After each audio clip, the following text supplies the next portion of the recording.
दह पच पच गृहाण गृहाण मारय मारय मर्दय मर्दय महामह भैरव भैरव रूपेण धूनय धूनय कंपय कंपय विघ्नय विघ्नय विश्वेश्वर शोभय शोभय कटु कटु मोहय हुं फट् स्वाहा।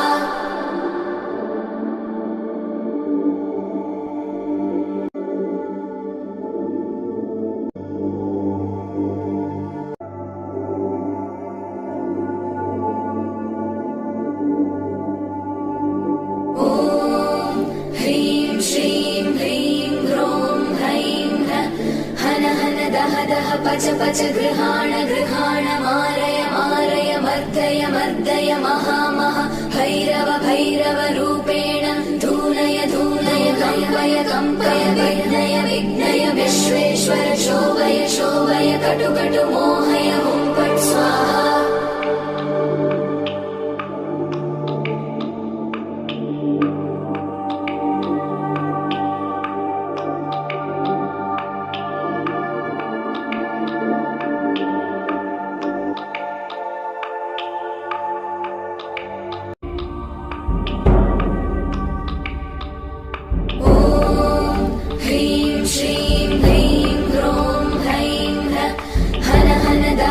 पच पच गृहाण गृहाण मारय मारय मर्दय मर्दय महामह भैरव भैरव रूपेण धूनय धूनय कंपय कंपय विघ्नय विघ्नय विश्वेश्वर शोभय शोभय कटु कटु मोहय हुं फट् स्वाहा।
पच पच गृहाण गृहाण मारय मारय मर्दय मर्दय महामह भैरव भैरव रूपेण धूनय धूनय कंपय कंपय विघ्नय विघ्नय विश्वेश्वर शोभय